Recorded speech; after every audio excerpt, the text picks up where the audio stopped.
Les quiero platicar un poco acerca de la educación específicamente en México.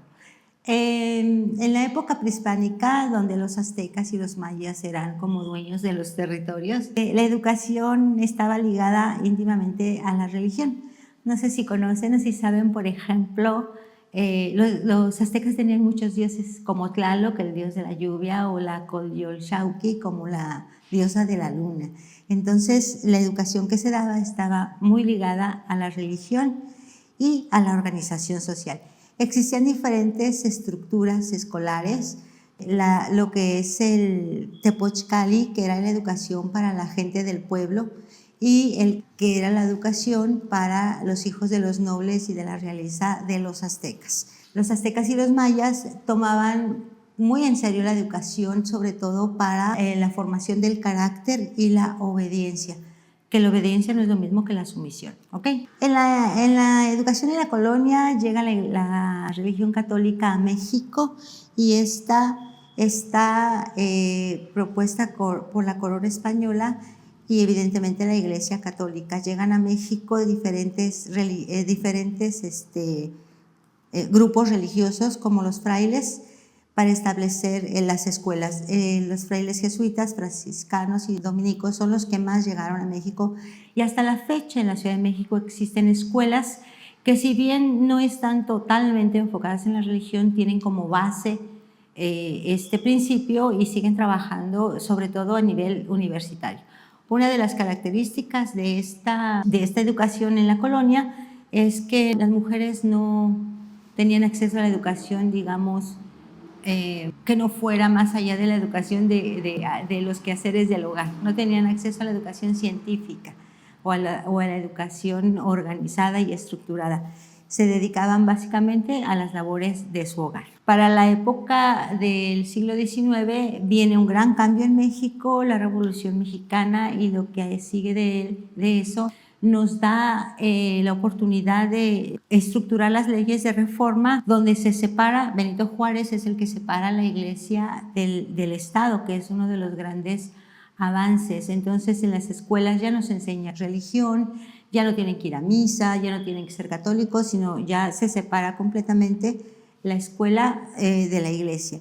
Benito Juárez impulsa la educación como un derecho ciudadano para todos y todas. Entonces, todo el mundo tiene que ir a la escuela. Se funda también la Escuela Normal de Maestros, que es precisamente para que haya maestros que atiendan las escuelas. En aquellas épocas, cualquier persona que tuviera el grado siguiente podía enseñar el grado anterior. Por ejemplo, si yo terminaba la primaria y estudiaba la secundaria, terminando la secundaria podía enseñar en primaria. De ahí que se cree la escuela normal, para que haya un profesionalismo en los maestros y puedan impartir mejores clases.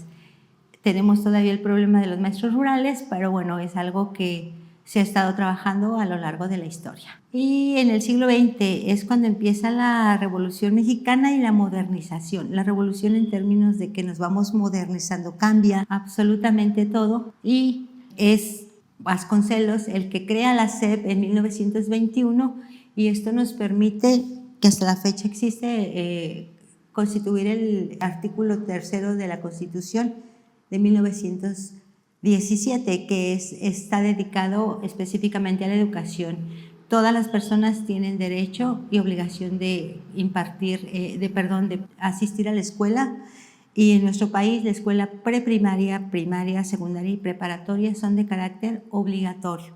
Entonces, a raíz de estas reformas y de este artículo 3 es como se empieza a trabajar ya en serio en la educación. Se avanza en la educación técnica y rural, y a través del cardenismo, del presidente Lázaro Cárdenas, se da un impulso bastante fuerte a la Secretaría de Educación y a la escuela normal. Ya para los últimos años, ahora en nuestra actualidad, hay una ampliación en la cobertura de la educación en todos los niveles. Una de las grandes ventajas, no sé si ustedes han visto, por ejemplo, en Facebook o en TikTok o en Instagram, hay una oferta educativa bien interesante de la Secretaría de Educación Pública. Ellos publican diferentes cursos, talleres, diplomados que imparten de manera gratuita. Entonces, la educación en línea se vuelve también una herramienta muy importante en nuestro país, como nosotros que estamos trabajando en línea, para que más gente pueda acceder a la educación. Las reformas educativas recientes también nos permiten crear espacios como las escuelas de tiempo completo en su momento, que permiten que los chicos puedan estar en la escuela cuando sus padres están trabajando.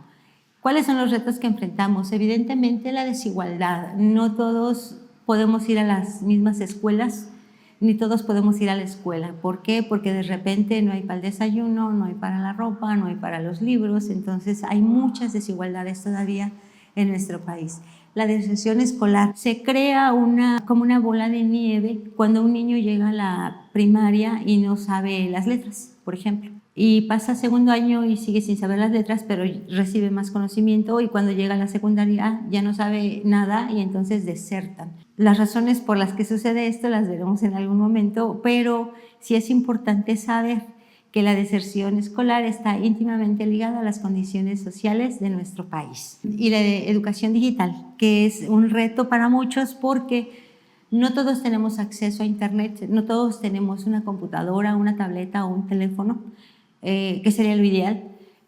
Había por ahí una iniciativa de que hubiera Internet gratis en todo el país, no para que juguemos o estemos en el TikTok, no, sino para la escuela.